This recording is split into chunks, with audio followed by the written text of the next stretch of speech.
श्री गणपति अथर्व शीर्षम। गणेश जी की इस स्तुति के माध्यम से आप गणेश जी को गुड़ मिश्रित जल से स्नान कराएं और दुर्वा अंकुर अर्पित करें। रोज हो सके तो रोज करें अथवा तो हर गणेश चतुर्थी पर इसका अवश्य लाभ लें। इससे दुर्भाग्य सौभाग्य में बदल जाएगा। तो आइए हम पाठ का श्रवण करते हैं। ओम भद्रकर्णेभिरिति शांतिः हरिः ओम। नमस्ते गणपतये त्वमेव प्रत्यक्षं तत्त्वमसि त्वमेव केवलं कर्तासि त्वमेव केवलं धर्तासि त्वमेव केवलं हर्तासि त्वमेव सर्वं खल्विदं ब्रह्मासि त्वं साक्षादात्मसि नित्यं ऋचं वच्मि सत्यं वच्मि अवत्वं माम् अववक्तारम् अवश्रोतारम् अवदातारम् अवधातारम् अवानुचानमवशिष्यम् अवपश्चातात् अवपुरस्तात् अवचोत्तरातात् अवदक्षिणातात् अवचोर्ध्वान्तात् अवाधरातात् सर्वतो मां पाहि पाहि समन्तात्। त्वं वाङ्मयस्त्वं चिन्मयः त्वमानन्दमयस्त्वं ब्रह्ममयः त्वं सच्चिदानन्दाद्वितीयोऽसि त्वं प्रत्यक्षं ब्रह्मासि त्वं ज्ञानमयो विज्ञानमयोऽसि। सर्वं जगदिदं त्वत्तो जायते सर्वं जगदिदं त्वत्तिष्ठति सर्वं जगदिदं त्वयि लयमिष्यति सर्वं जगदिदं त्वयि प्रत्यति।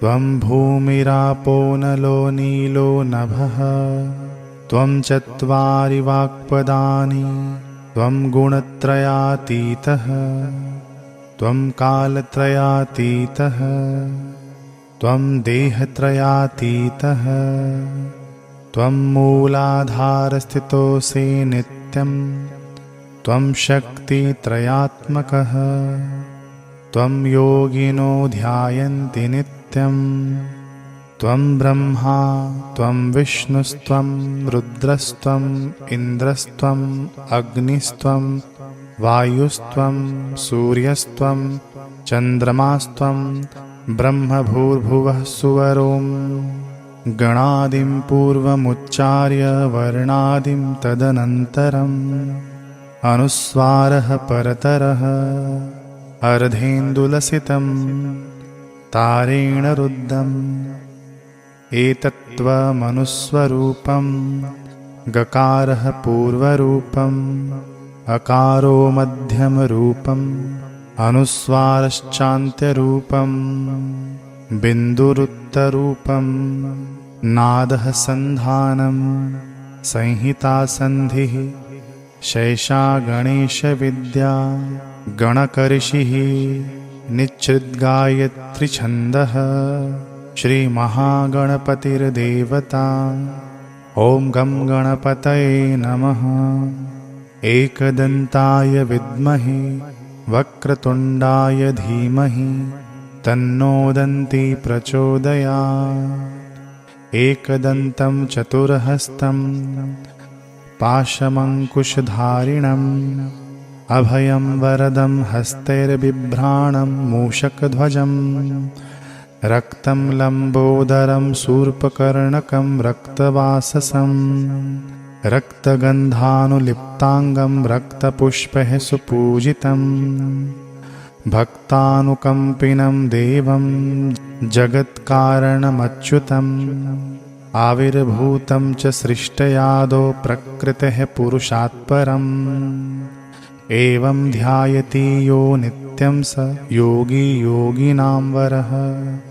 नमो व्रात्पतये नमो गणपतये नमः। प्रमथपतये नमस्तेस्तु लंबोदराय एकदंताय विघ्नविनाशिने शिवसुताय श्रीवरदमूर्तये नमो नमः। यहाँ तक तो श्लोक थे, उसके बाद महात्म्य का वर्णन है। तो महात्म्य आप लोग चाहें तो सुन सकते हैं, नहीं चाहे तो कोई बात नहीं, वहीं तक आप लोग सुनकर अपना पूजा संपूर्ण कर सकते हैं। महात्म्य इसलिए होता है कि महात्म्य सुनने के बाद उत्साहवर्धन हो हमारी साधना के लिए। तो मैं विस्तृत नहीं, बड़े ही शॉर्टकट में इसके महात्म्य का वर्णन कर देता हूँ। जो इस अथर्व शीर्ष का अध्ययन करेगा श्रद्धा के साथ, वह ब्रह्म को प्राप्त करने के योग्य हो जाएगा, पापों से मुक्त होगा। शाम को इसका अध्ययन करने से दिन में किए गए पाप नष्ट हो जाएंगे, सुबह में इसका अध्ययन करने से रात में किए गए पाप नष्ट हो जाएंगे, और शाम और सुबह दोनों समय अध्ययन और गहन चिंतन में शामिल होने से एक पापी व्यक्ति पाप रहित हो जाएगा। धीरे धीरे गहन चेतना को प्रकट करके और इस तरह पाप करने की प्रवृत्ति को दूर करके हर जगह अध्ययन करना, यानी सभी स्थिति में बाधाओं को दूर करेगा।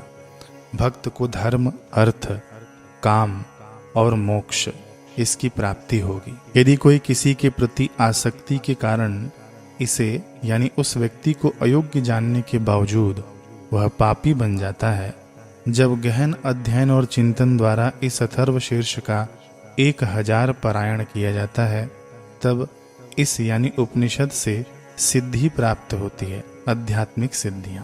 जो व्यक्ति चतुर्थी का व्रत रखता है और इस उपनिषद का पाठ करता है, वह ज्ञान से परिपूर्ण हो जाता है, विद्यावान बन जाता है।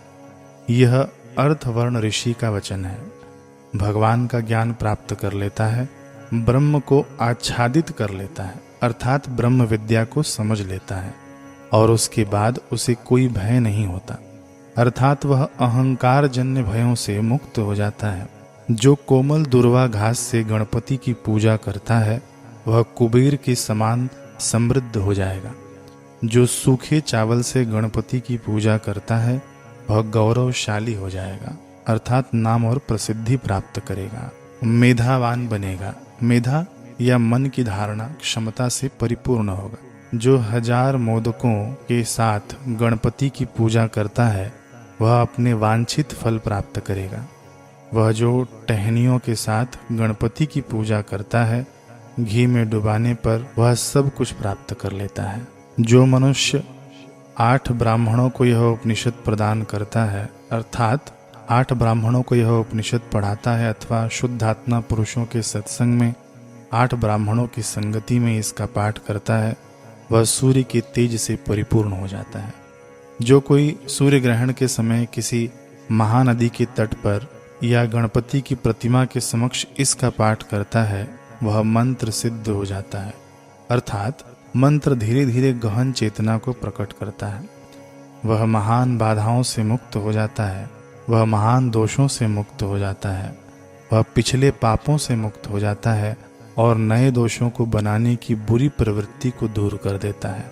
वह पापों या स्थितियों से मुक्त हो जाता है, मानो नदी में जीवन को डुबो देता है, अर्थात उपनिषद डूबते जीवन की स्थितियों के बीच धीरे धीरे व्यक्ति की आत्मा को ऊपर उठाएगा। वह सर्वज्ञ हो जाता है। यह वास्तव में परम ज्ञान है। इस प्रकार उपनिषद समाप्त होता है। गणपति के रूप में अवतरित सर्व मुक्ति ब्रह्म चेतना का संदेश सभी को नई आशा देना।